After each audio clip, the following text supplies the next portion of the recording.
tomonlarining uzunligi 10 cm bo'lgan kvadratning uchlarida 10 nanokulondan bo'lgan nuqtaviy zaryadlar joylashgan. Demak, birinchi zaryad, ikkinchi zaryad, uchinchi zaryad, to'rtinchi zaryad. Birinchisining zaryad miqdori, ikkinchisiniki, uchinchisiniki, to'rtinchisiniki. Kvadratning tomonlarining uzunligi A 10 cm ga teng. Masala shartiga ko'ra o'sha 4 ta zaryadlangan zarrachadan iborat bo'lgan sistemaning potensial energiyasini hisoblash kerak. Kvadratning uchlarida turgan zaryadlarning zaryad miqdorlari bir xil.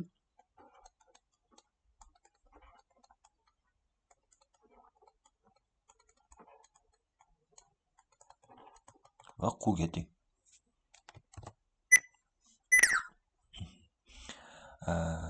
Bunday zaryadlar sistemasining potensial energiyasi quyidagi formula yordamida aniqlanadi.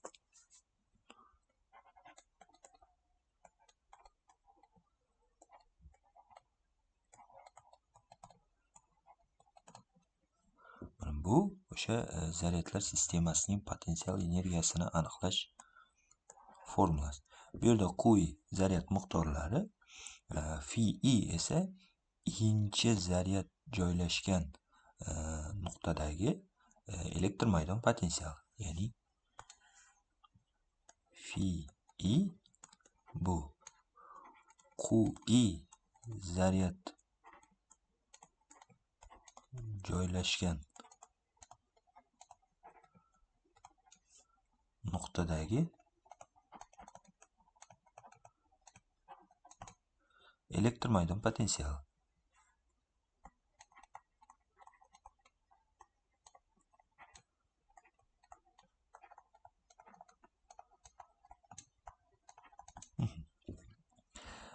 Bizning holatimizda 4 ta zaryaddan iborat. O'shaning uchun I teng 1 dan 4 gacha o'zgaradi. Summani ochib yozamiz. Demak, energiya barobar Q1 phi 1, Q2 phi 2, Q3 phi 3, Q4 phi 4. Demak, bu yerdagi phi 1 Q1 zaryad joylashgan nuqtadagi potensial. Phi 2 esa Q2 zaryad turgan nuqtadagi potensial va hokazo. Masala shartida aytilgan Q1, Q2, Q3, Q4lar bir-biriga teng. Demak, ularni qovusdan tashqariga chiqarib yozamiz. Phi 1, phi 2, phi 3, phi 4.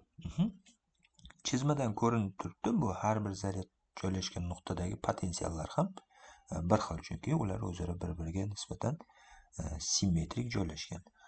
O'shaning uchun bu yerda bu bizning demak ikkinchi ifodamiz bo'lsa, demak phi 1 teng phi 2 teng phi 3 teng phi 4 ekanligini inobatga olib, bu ikkinchi ifodamizni quyidagicha yozsak bo'ladi. Demak 1/2 Q 4 phi 1 yoki phi 2 yoki phi 3 yoki phi 4 desak ham bo'ladi, chunki ular bir-biriga teng. Demak, bu bizning uchinchi ifodamiz bo'lsin. Demak, yana aytib o'tamiz, bu phi 1 birinchi zaryad turgan nuqtadagi elektr maydon potensial. Uni qanday hisoblaymiz? Birinchi nuqtadagi elektr maydon potensiali ikkinchi, uchinchi, to'rtinchi zaryadlar hosil qilgan elektr maydon potensiallarining algebroik yig'indisiga teng bo'ladi. Ya'ni phi 1 potensial ikkinchi zaryadning birinchi nuqtadagi, uchinchi zaryadning birinchi nuqtadagi va 4-zaryadning birinchi nuqtadagi potensiallarining yig'indisiga teng bo'ladi. Algebraik yig'indisiga teng bo'ladi. Fi 2 birni qanday topamiz? Ma'lumki, agar bizga qandaydir nuqtaviy zaryad berilgan bo'lsa, undan qandaydir r masofadagi elektr maydon potensiali fi barobar k q taqsim r. R bu o'sha zaryaddan qaralayotgan nuqtagacha bo'lgan masofa, q o'sha zaryad miqdori, k esa proporsionallik koeffitsiyenti 9 darajasi 9 Newton metr kvadrat taqsim kulon kvadrat. Bu bizning 5-ifodamiz bo'lsin. Demak, 5-ifodaga asoslanib fi 2 1, fi 3 1, fi 4 birlarni yozib chiqamiz. Fi 2 1, ya'ni ikkinchi zaryadning birinchi zaryad turgan nuqtadagi potensiali k q2 bo'lishi kerak. U q ga teng taqsim r, ya'ni masofa, qaralayotgan nuqtagacha bo'lgan masofa. U masofa kvadratning tomoniga teng, ya'ni a ga teng. Bu 6-ifodamiz bo'lsin.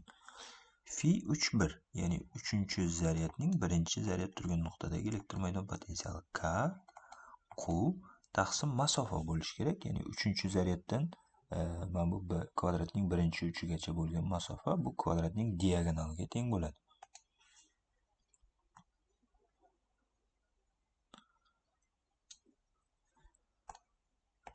Ya'ni uni kvadrat diagonalini Pifagor teoremasidan foydalanib hisoblash mumkin. D kvadrat barobar a kvadrat plus a kvadrat. Bundan d barobar ilzosti 2a. A ga teng. U holda bu yerda fi 3 1dagi zaryaddan qaralayotgan nuqtagacha bo'lgan masofa o'sha d barobar ilzosti 2a ga, ya'ni teng bo'ladi. Bu 7-ifodamiz bo'lsin. Endi fi 4 1 ham xuddi shunaqa ko'rinishda bo'ladi. Ya'ni fi 4 1, 4-zaryadning birinchi zaryad turgan nuqtadagi elektr maydon potensiali k q taqsim a ga teng. Chunki mana 4-zaryaddan birinchi zaryadgacha bo'lgan masofa a ga teng. Bu 8-ifoda bo'lsin. 6, 7, 8-ifodalarni 4-ifodaga qo'yib fi 1 potensialini aniqlaymiz. Demak, fi 1 k q taqsim a plus k q taqsim ilzosti 2a plus k q taqsim a ga teng. Bir xil xatlarni qovusdan tashqariga chiqarib yozamiz. K q taqsim a 1 taqsim ilzosti 2 plus 1 yoki fi 1 barobar k q taqsim a 2 plus 1 taqsim ilzosti 2 ga teng bo'ladi. Bu bizning 9-ifodamiz bo'lsin. Bu ifodani, 9-ifodani 3-ifodaga olib borib qo'yib, ya'ni zaryadlar sistemasining potensial energiyasini aniqlashimiz mumkin. Demak, 9-ifodani 3-ifodaga qo'yamiz. Bunda energiya 1 taqsim 2 q 4 fi 1, ya'ni k q taqsim a 2 1 taqsim ilzosti 2. Ifodani soddalashtiramiz. 4 va 2 larni qisqartirsak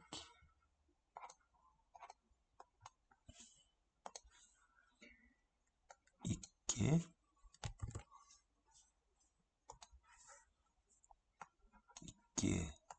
k q kvadrat taqsim a 2 plus 1 taqsim ilzosti 2 ifodani olamiz. Bu biz o'sha topishimiz kerak bo'lgan zaryadlar sistemasining potensial energiyasi hisoblanadi. Masalada berilgan son qiymatlarni qo'yib, bu energiyaning ham son qiymatini hisoblab topishimiz mumkin. Masala shartiga ko'ra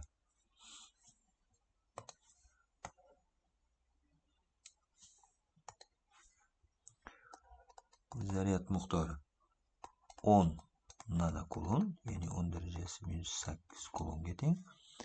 A kvadratning tomoni 10 santimetr, ya'ni 10 darajasi minus 1 metr ko'rinishda yozib olinadi.